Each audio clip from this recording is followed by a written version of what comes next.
It's week 6 of Game Day View as the Steelers host the Browns. If not for social distancing, I'm sure this one would have ended with a big group hug at the 50 after the final whistle. Up in Buffalo, we've got the Chiefs taking on the Bills. I'll take some Kansas City barbecue, a side of wings, 2 Rocket Arm QBs, and a couple of insane fan bases. To go, please. And of course, we can't forget Rodgers vs. Brady in Tampa. Let's hope the Bucs scoreboard operator has their hand on the button for lots of points. And the correct down. Tommy's counting on it. You're hearing Ricky Hollywood, and this is NFL Game Day View presented by Mercedes-Benz. Here now, Cynthia Freeland, Greg Rosenthal, and Andrew Hawkins. What's up, everybody? Welcome to Game Day View. It is football Sunday, and we couldn't be more excited to get things going. We are talking the Browns at the Steelers to kick things off for obvious reasons. I mean, come on. The Steelers are favored here by 3.5 points, and we're going right into picks. I am going with the Browns. The reason being is because I love what the Browns have now as a foundational component to their offense, which is running the football. It's not just a couple of good games they put together. This offensive line is playing as good as it ever has. Bill Callahan has really turned these things around. The key to this matchup for me is going to be how Baker Mayfield performs. That's going to be the difference maker in this game completely, because if he plays well and protects the football and takes what the defense is giving him, understanding the Steelers are going to try to take away that running game, they have a very good chance to walk away with a W. What do you guys, Cynthia? Well, I really like that breakdown of the Browns because I'm really excited about them this season overall. However, I think the Steelers are just this buzz chainsaw that they are not going to be able to get through. I have 27-23 in this matchup. Why? Well, when you look to see what's going on in the short passing game with Kareem Hunt, that is where they're making a ton of, you were talking about their run game, and that's awesome. You're right. And it's going to be a way that they keep it close in this game, but I don't necessarily think it's going to be enough because the Steelers' defense is just too much to overcome. But I do like Kareem Hunt in this one, so I wanted to make sure and give him some shine. Greg? Yeah, Kareem Hunt's a top 10 back to me. And so if Nick Chubb's out, in fantasy, he might be a top 3 back, but that's not enough. You got to win by throwing the football. That's why I got the Steelers winning by 3 points. I know Hawk has to pick the Browns because, you know, they essentially paid for that nice background he's got and that nice jacket. He's just like looking way better than me right now, but that's not enough. You got to throw the ball to win in the NFL. And Big Ben may not be going deep much this year, but he's got these short passes that are working really well, whereas Baker Mayfield is coming into this game with an injury. We've heard he's in some pain. You do not want to have rib pain when you're about to go up against this Pittsburgh Steelers pass rush. So the Browns are a run-first team. I trust pass-first team. That's the Steelers. Cynthia, what do you got for proper performances? Well, because Hawk's son is so cute and showed us his Cleveland Brown pajamas, I went with Baker Mayfield in this one, and he will throw for more than 233 yards. That number is just too low. You talk about having to pass the football, 233 is too low. Now, on the other side of this matchup, this one totally is aligned with Greg as well. Juju Smith-Schuster will have more than 55 receiving yards. I think that the math totally agrees with Greg in the sense of which team will be able to complete more passes. And we kind of haven't talked about Juju Smith-Schuster a lot lately, so 55 yards, that seems like something that could happen by the third quarter. Greg? Ooh, I like it. All right, let's go on to the next game. It is the Chicago Bears, surprising at 4-1, heading to the Panthers, surprising at 3-2. The Panthers are favored in this game by 1.5, and I have the Panthers getting it done. You can see what a good job Matt Rule and Joe Brady, their offensive coordinator, have done this year coaching the ball. When you see the tempo that they play with, they can play fast or they can play slow. And the fact that they can mix it up really makes it tough on the defenses, tough on the pass rush. And so I think that mitigates Khalil Mack and Akeem Hicks up front. Panthers get a win and move to 4-2. What about you, Cynthia? Okay, so I actually have the Bears pulling off the upset here, 24-23. But I do want to point out that Brian Burns, who's the really great pressure cooker, almost 13% pressure rate, and I don't even want to call him just an edge defender because he lines up all over the place. Second-year player really is stepping forward in this league. James Daniels is out. That's left guard. It's going to be a problem for Nick Foles to solve. I think the Bears overcome it based on their defense and their defense's ability to really get the stops that they need. I think the Bears will make their bed, and then they're going to lie in it. If our producer Matt Tatton has anything to do with it, then, that's what will happen. Don't go around sleeping in other people's bed, the old saying goes. Listen, I agree with what Greg said. I think they're going to keep Hicks and Khalil Mack at bay. And if they can do that, the difference maker I'm looking for the Panthers is Robbie Anderson. That's the reason why I'm picking the Panthers. This guy has really developed into a true number one receiver. We always knew he was a crazy deep threat, but now he's used that fear that he puts in defenders to really hone his route running and being able to run every route on the tree. I mean, this is a guy who has 3 100-yard games so far this season. That ties his total from a year ago. He has a 78% catch rate, up from 55%, which is his career best. This is a guy who's playing lights out, and I think he's going to give real problems to the Bears if they can keep Mack and Hicks at bay. Again, I'm going with the Panthers. Next up, we are going with the Broncos at the Patriots. The Patriots are favored here by 9. I am picking the Patriots. Cam Newton is back. They're getting some other players back as well on the defensive side of the ball. I just think with this team, Cam Newton is a difference maker, right? And we know Bill Belichick. We've seen him do a lot with a lot less than he's used to having in other situations. With Cam back in the lineup, he just adds a completely different element, an element that I think people aren't really prepared for. He is a top 10 quarterback in this league, still to me, even though he's the 48th highest paid. What do you guys think? I completely agree with you. Cam's a difference maker. That ability to run the football, outside zone rushing for the Patriots offense, for the running backs, and for Cam is a huge difference maker. Now, for fantasy, Melvin Gordon did not make the trip. So if you need a running back, consider Philip Lindsay, because he obviously projects to have the most volume in this situation and a potential uptick. So if you're looking for a fantasy running back, which has been a very difficult position to fill this season, you want to look at Philip Lindsay. Yeah, I love that pick out of you, Cynthia, in terms of Lindsay, because I think the Patriots win this game, but I think it's really close. I think the Broncos will be able to keep running the balls. 27-23 is my score. The Patriots put 3 more players on the COVID-19 list just on Saturday. They had to call up someone, I believe, who's never played in the NFL to start at defensive tackle. They are so thin up front. I think this is a dangerous game. The Broncos get Drew Lock back. They get Lindsey back. They're a little healthier out wide as well. Noah Fant is not playing in this game, but I think this Broncos defense is set up to keep it nice and close. Let's go to the Titans hosting the Texans. This is really the Texans' last stand to be relevant this year. If they can win this game, they got a chance. They are underdogs in this game by 3 points. I have the Titans winning by 4. I think the Texans' offense is good enough to keep it close, but I trust A.J. Brown more than anyone. You got Derrick Henry, with the stiff arm. That's exciting, but having A.J. Brown out on the field really completes them. I mean, they're not even running the ball that well this year, the Titans, but as long as he's doing this, no one cares. Just give us this every week, and all we'll do is talk about Derrick Henry for the rest of the season, Cynthia. Well, I have a 6-point win in this one, 28-22 in favor of the Titans. You mentioned that Derrick Henry's rushing average is down. He's not getting those 10-plus yard gains like he did last season. He actually led the league on early downs in doing so. The interesting thing here is somehow Ryan Tannehill is getting better on play-action passing despite that, because usually those two things go together. So the interesting part for me here, A.J. Brown, I totally agree, but also Ryan Tannehill, if you're looking for a fantasy quarterback this week, go look at Ryan Tannehill. If he's available, I'm actually playing him in all daily formats as well. Hawk? I'm going with the Titans. I think that obviously the team is talented. They faced a lot of adversity over the last 3 weeks, and to watch how they came out and played last week, I feel like taught me a lot about this team. Not that I didn't already know that, and even in what Mike Vrabel has done with the team and motivating his players. We know they have talent, that is clear as day, but it was a little bumpy coming out. I think they're really catching their stride this week, and obviously it's a prime component with the Texans. You have one team who is fighting for their head coach, even in the face of adversity, and one team who doesn't even have a coach to fight for. So for that reason, I am going with the Titans. Give Romeo Crennel some respect. I know, and I love Romeo, but, I mean, the facts are the facts. That's just proper. Cynthia, let's talk proper performances. Okay, in this one, Deshaun Watson will have fewer than 281 pass yards, thus making the case for more Eric Bieniemy next season to be the coach. Oh wait, that part's not in there. It's just really the fewer than 281 passing yards.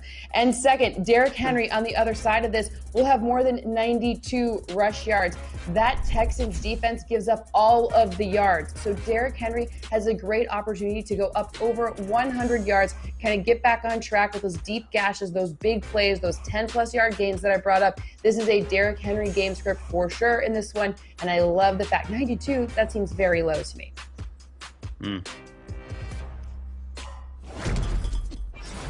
All right, next up, we're going Ravens at the Eagles. The Ravens are favored by 9.5 in this one, and I'm going with the Ravens. My biggest concern for the Eagles is obviously the play of Carson Wentz.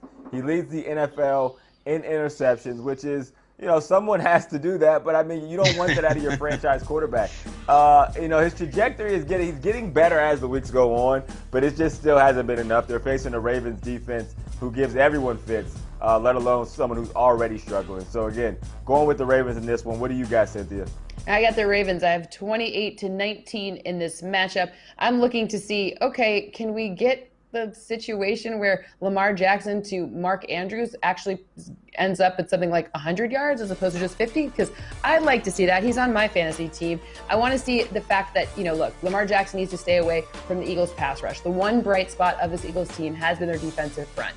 So the defensive front attacking Lamar Jackson, don't let him run. They're going to try to get him in passing situations. He's been a little banged up, so just get rid of the ball quickly. Get it to Mark Andrews. That's what I think is going to happen. What about you, Greg? Yeah, I think that's a good recipe. And running the ball, the Ravens offense, they want to show they're still as explosive. I have them winning by 10 points in this game, 30-20. I had it closer initially, then I found out Lane Johnson is out for the Eagles, and to me that is a massive loss. He is, to me, the most valuable player on that entire offense, and the line is not going to be able to protect Carson Wentz. I think Wentz has played a little bit better lately, but he needs some help from his buddy Zach Ertz. That hasn't been happening lately either. Let's move on to the next game, Bengals and Colts. I like this Bengals team. Let's get another win. The Bengals are an underdog today, 7.5 points to the Colts. I think that's too many. I think the Colts win 20-16, but I think the Bengals defense has been playing better. It's certainly the worst game out of the Bengals offense in Joe Burrow a week ago, and another really tough matchup against Indianapolis. But I'm telling you, this Colts offense, I just don't trust it to put up a lot of points against anyone. They're not explosive. They're not running the ball well either. Phillip Rivers is getting a lot of grief. They are 31st in the league in yards per carry from their running back, so they're not running either. I think this one will be a close game.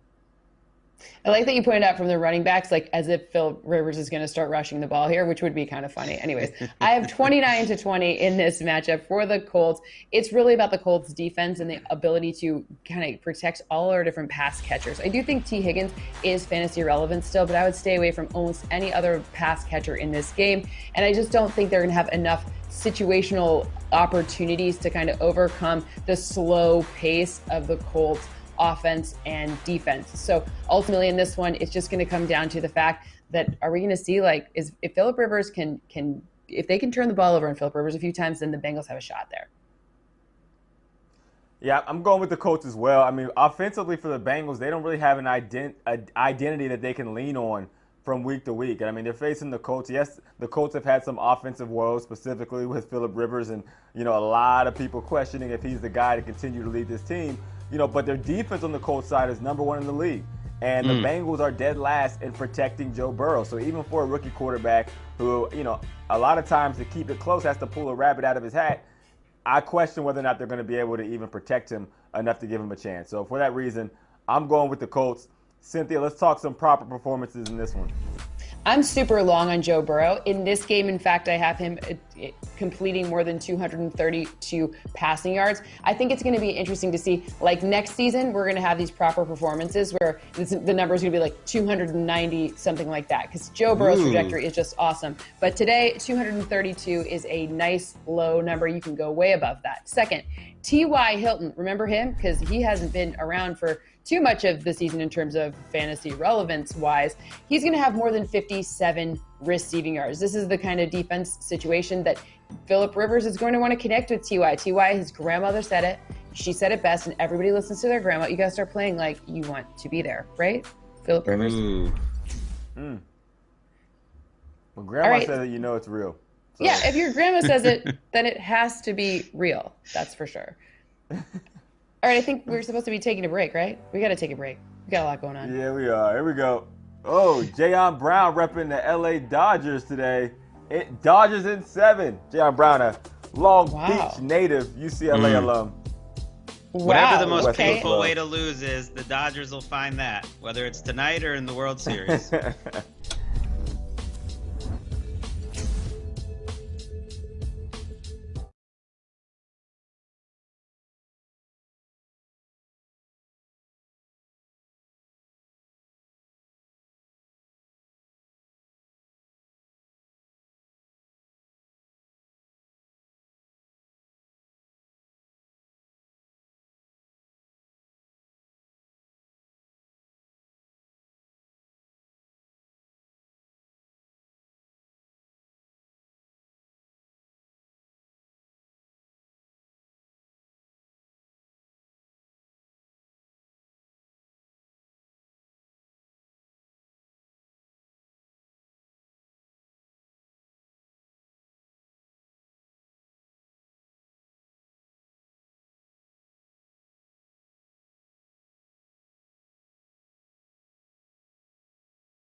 Back on Game Day View, it's time for Drive to Excellence, presented by Mercedes-Benz. Cynthia is back out front, my girl, with a 1-game lead over Hawk.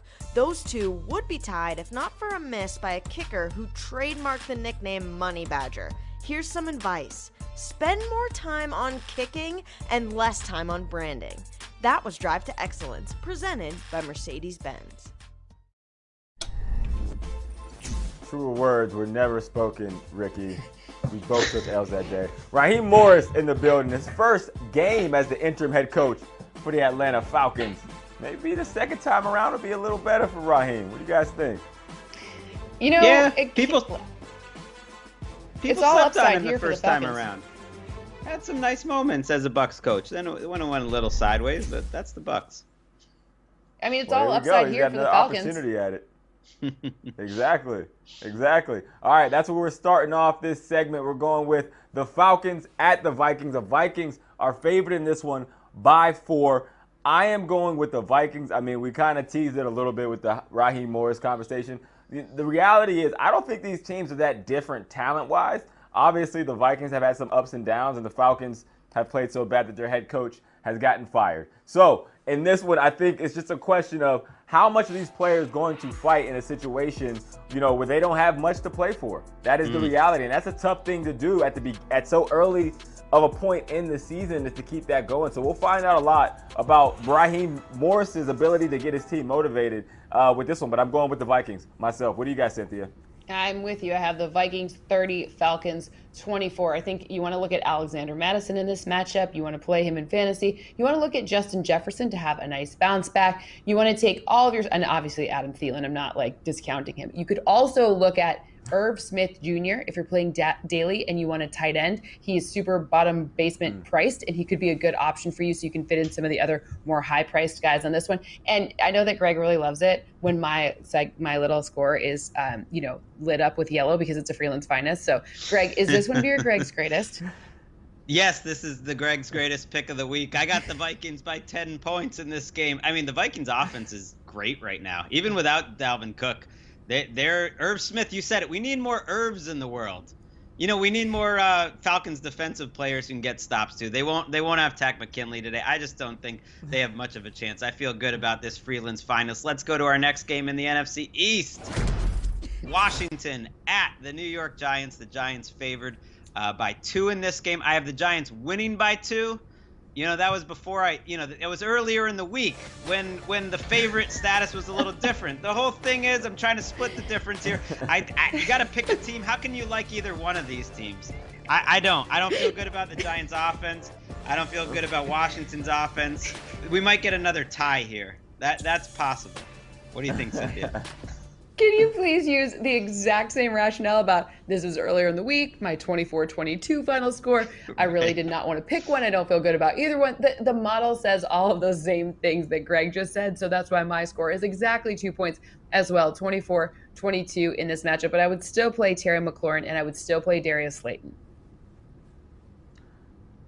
I'm with you, man. I think this game is a toss-up. I'm going with the Giants. At some point this season, I'm going to have to predict a tie. I don't know when it's going to come, but I was very close to doing that for this game. But I'm going with the Giants. I think the Giants will get out to an earlier start than the Redskins and be able to maintain it in a close matchup as the Redskins probably make their way back. They still have so many question marks at the quarterback position. They've changed to Haskins, but it doesn't technically mean that it's been an upgrade. So time will tell. All right, next up, we're going with the Lions at the Jaguars.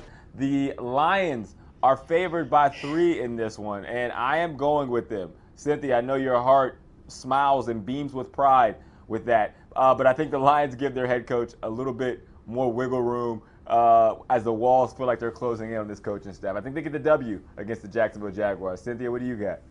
I have a 4-point win for the I almost said the Jags, for the Lions, which is really difficult for me. I've said it on Friday. I'll say it again. Every time my model picks the Lions big like this, it always just makes me it's gut wrenching. So I do like Kenny Golladay in this matchup. I also like Laviska Shenault if you need wide receivers. Shenault might be available for your fantasy purposes. Greg? I don't have much faith in Matt Patricia coming up with all the answers during their bye week. Remember, they were off last week. I think the Jaguars win this game. The offense shows back up. I like their offense a little better than anything else in this game.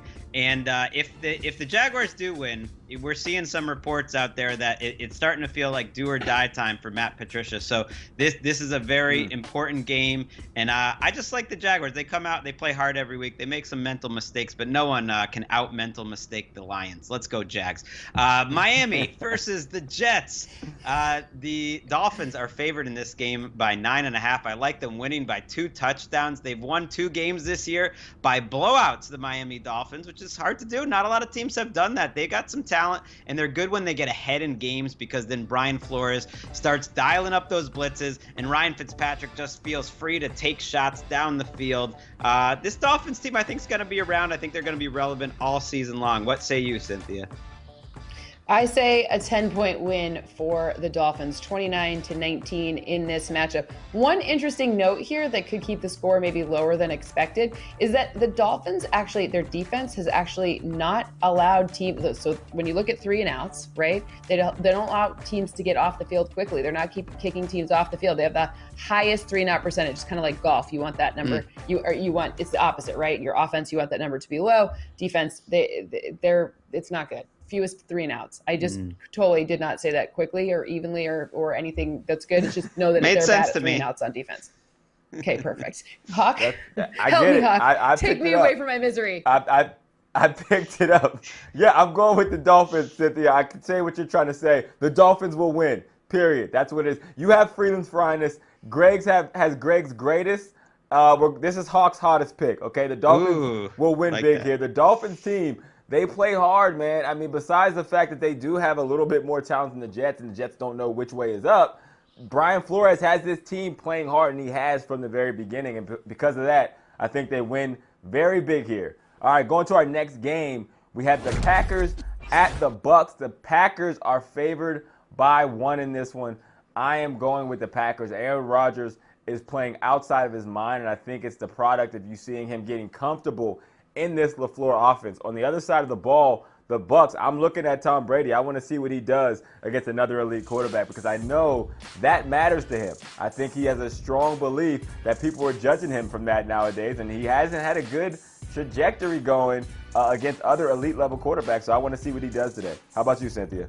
I have a 2-point win for not the Bucks, the Green Bay Packers. The interesting thing here, no Vita Vea on defense for the Tampa Bay defense, who is a really big loss in the middle of their defense. It's going to make Aaron Jones, especially Aaron Jones in the red zone, even more efficient. The other thing, ready? I got to get back on the bike about this 3-and-out situation. Guess how many 3-and-outs the Green Bay Packers have had so far this season on offense? The answer is 1. That's the best in the league. Whew. Wow. I managed to get that out of my mouth. That's really what we're wowing here. All right, Greg, help me. What do you have? I mean, they're going to have some 3-and-outs today because they haven't played a defense as good as the Bucks. I got the Bucks winning in an upset. Cynthia and I think we agreed on every single game last week. That's not the case this week. This is time for me to catch up. And I like Tampa running the ball, and I like their defense. I think this is the toughest matchup Aaron Rodgers has had all year. Let's move on to a great Sunday night game in Los Angeles. Rams, actually it's in Santa Clara. Rams and the 49ers play, and this is such a big game, and I think the Rams are feeling great because they're running the 2019 49ers playbook, heavy in terms of the run, not needing to throw the ball deep down the field too much, counting on Jared Goff to just make these quick throws and smart decisions and really being tough up front. I think they're the tougher team, and I think the 49ers, the NFC champs from a year ago, going to be in a world of hurt after losing this game. I'm completely with you. I have Rams 26, Niners 21. Doesn't matter really home field advantage. I think this season is bottom 5 in terms of home field advantage percentage by win. So that doesn't really matter. It doesn't matter if it's Santa Clara or if it's here in Los Angeles. I think Raheem Mostert is an interesting difference maker for the Niners, though, and his ability to get that run game going keeps the score higher than you might expect. Yeah, this is an interesting matchup for me between McVay and Shanahan, and this is where I plan on jumping out into the lead as far as the picks are concerned. I'm going with the 49ers here. I think even, regardless of what happens around these teams, there is so much to the gamesmanship of these two coaches because they know each other so well. And I think from a game plan standpoint, that is going to be the difference maker here. And I think Shanahan walks away with a W. All right, next up, we got the Chiefs at the Bills. The Chiefs are favored by 5 in this one. I'm going with the Chiefs. They laid an egg last week against the Raiders, and all their fans made sure to let us know on social media. But I am confident Andy Reid and Patrick Mahomes will have figured this out offensively because they have not looked great. They have not looked like the Chiefs team that we come to know and love. And I think they figured out in a big week this week and catch the Bills at the right time, who are a talented football team. How about you, Cynthia? I have a 2-point win for the Chiefs, so it kind of splits the difference between what's expected and kind of where the outcome is. So I still have the same winner. The interesting thing on this one is not only did the Chiefs have an uncharacteristically bad week last week, so too did the Bills. Josh Allen did not look like the Josh Allen we've been seeing in the weeks prior. The opportunity to have the diversity in the pass game and the opportunity for the run game, which Josh Allen has always excelled in since he stepped foot in this league, that's what keeps this game closer. Greg? Yeah, I say never doubt the heart of a champion. Andy Reid coming off a loss with 2 extra days to prepare. I have the Chiefs winning this game by 5. If you want to call it 6, that's fine too. Things have been changing throughout the week. I don't trust this Bills defense at all right now. And I think Kansas City, I really believe that coming off a loss, a championship mentality, they're going to want to prove on Monday afternoon with everyone watching that they are still the best team in the NFL. On Monday night, after this Chiefs-Bills game, we have the Cardinals and the Cowboys. Neither of these teams are the best in the NFL, but with the Cardinals favored in this game on the road by 1.5, I like Dallas to pull off an upset. People, I don't think they made a big enough deal about Hawks boy Andy Dalton last week, not just coming in and like they got the win, making plays. If it wasn't for that fumbled snap, I mean, that offense was cooking with Andy Dalton. He had some throws in the red zone. He had the play to Michael Gallup. I was really impressed, and I think their offense is going to be good, and I have not been impressed by the Cardinals this year. taking the Cowboys to win. Just try to disagree with me, Cynthia. Do it. Well, I do disagree with you. I do like Andy Dalton, and I do like that he has the quickest time to throw, so 2.52 seconds is his average since 2016. That will help because this Dallas O-line has allowed their quarterback to be under pressure at the second highest rate in the league. The interesting thing here is we haven't seen the Cardinals all pull it together, and I think this is a game where like the Chase Edmonds and the DeAndre Hopkins and all of the different pieces that were kind of waiting, Isaiah Simmons, who obviously you can't play with in fantasy unless you're playing a defensive fantasy situation, but he hasn't really looked like what we expected yet. So Budda Baker, Isaiah Simmons, they're going to step up, especially with Chandler Jones out in this matchup. And that Dallas defense, they are very targetable. Hawk? I'm going with the Cowboys. I'm with Greg, and you're right, Cynthia. Andy does get the ball out really fast. That's when he plays his best, and he has the talent on this offense to keep it rolling. So I expect the Cowboys to actually walk away with the W here and pretty much shock a lot of people because Andy Dalton is a good quarterback even still. You know, yes, he's the backup, but this is a guy who has taken a team to the playoffs 5 different times, and they haven't had the talent that this Cowboys offense does. All right, so we will see how that ends up. We got more game day view for you coming up right after the break.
We're back here on Game Day View. Oh, there he is. Oh, okay, we got it. I wonder what he's listening to. Something with rolling. Hey.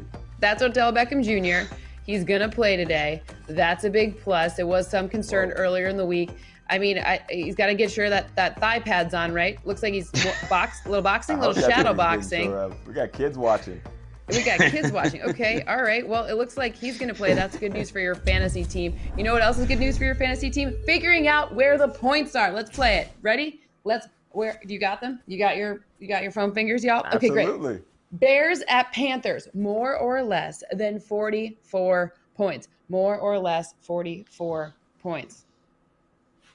That number is low. I mean, they were super Teddy low. Bridgewater, getting it done every week. Let's go more.